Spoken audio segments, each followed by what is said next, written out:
left field line, the 1-0.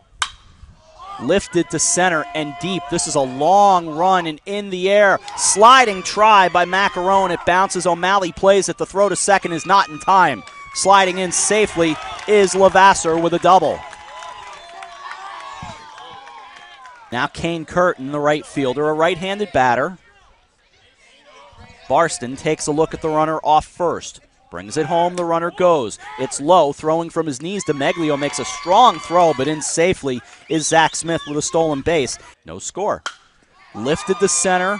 Macaron in his tracks. He'll play it. Tagging at third is Levasseur. Here comes the throw. It's cut off. It's a sacrifice fly, and it's 1-0 New Canaan.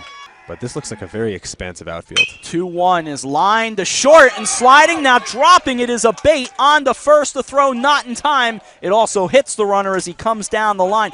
That was a weird play. Scorekeeping on that one is kind of funky because... I guess he called that an error. It was hit right at him. I think you it have had a lot to. of speed on it, yeah. But it was in his glove. Well, that's the thing. It had English on it, and a bait went to his left. The ball kind of shifted back to his right, but still... It's a catch he should make. I agree with you. It's an E6 by Jones, and a 2-1 pitch on the way to O'Malley. The set and the pitch coming home. Bounce to short. A bait. Stumbles. Brings it across. Not in time. Everybody's safe. Lifted on the infield. Giusti will call for it and drop it, but it's an infield fly rule. Batter is out, in case you needed me to back up what the umpire was emphatically saying. Field now up. Left-handed batter. Swings at the first pitch, rolls it up the middle and through to center field, a base hit. Rounding third, DeMeglio, the throw on the way. It is not in time. He scores without a slide, and we're tied at 1.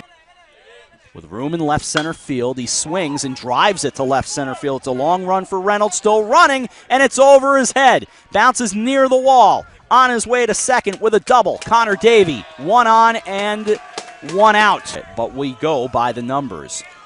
George Reed swings at the first pitch, saws it off to right, and a sliding try, can't grab it. Rounding third and scoring is Davey. Holding at first with an RBI single is George Reed. 2 out, 2-1, third inning. And a line drive to right center field. This is going to find the gap, heading toward the 346 marker. On his horse to third, Levasseur. He'll round it. Here comes the throw from second. It's on the way. The tag, he is out! What a play!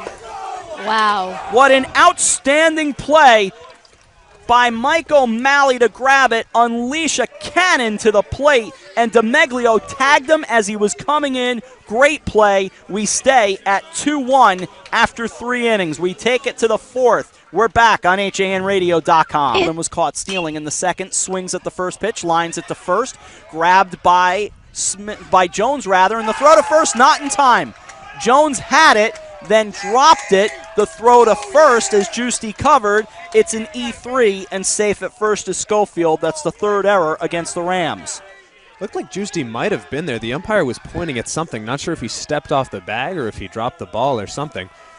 The head coach is going to appeal that call. Mitch Hoffman comes out, covers his mouth with his hand, talks calmly, at least for now. The set in the 2-2. It's in the dirt. Runner heading towards second, and the tag is in time. The run will score, though, and it's 3-1.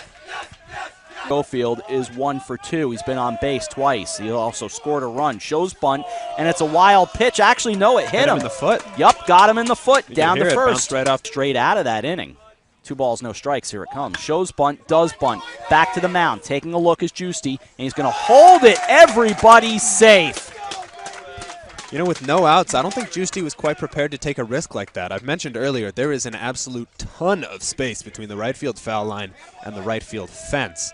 And an overthrow there, especially on a play that was basically, it would have been a throw across the diamond. With no outs, he can't risk missing first base and sending 1, maybe 2 runners home. Now Giusti ready, angling toward the first base side of the rubber. Fastball, he lunges at it, grounded to second, or to first rather, thrown home. An E3. Everyone safe. 4-1. That's when it becomes a pinball machine. The 2-1 is lined to center field. On his horse, it drops in for a base hit. 1 run scores. Rounding third, Frasca, he scores. Throw to third, not in time. a 2 RBI base hit, and the Darien Blue Wave have opened a 6-1 lead. I bet the numbers are just, as we run through them quickly, they're outstanding. Let's do for David Giusti first. He takes the loss, 119 pitches. He goes the distance, 6 runs. By my count, only 2 of them earned. 5 hits, walks 2, hit 2, struck out 9. On the other side, Stephen Barston gets the win. 85 pitches. He, too, goes the distance. 1 run earned, 6 hits, 2 walks. He struck out 4. Strikeouts aren't his thing. Besides, as we quote the movie Bull Durham, they're fascist. Yeah, Barston is not a strikeout pitcher, but he is certainly a winning pitcher. He's 5-1 now, and that is coming in a lot of games where the other teams are getting hits and the other teams are putting the ball into play. But like we said, the defense held up just as much as it needed to, and even when New Canaan got runners on base, Barston was able to wiggle himself out in every situation that presented itself. He only gave up 1 run today.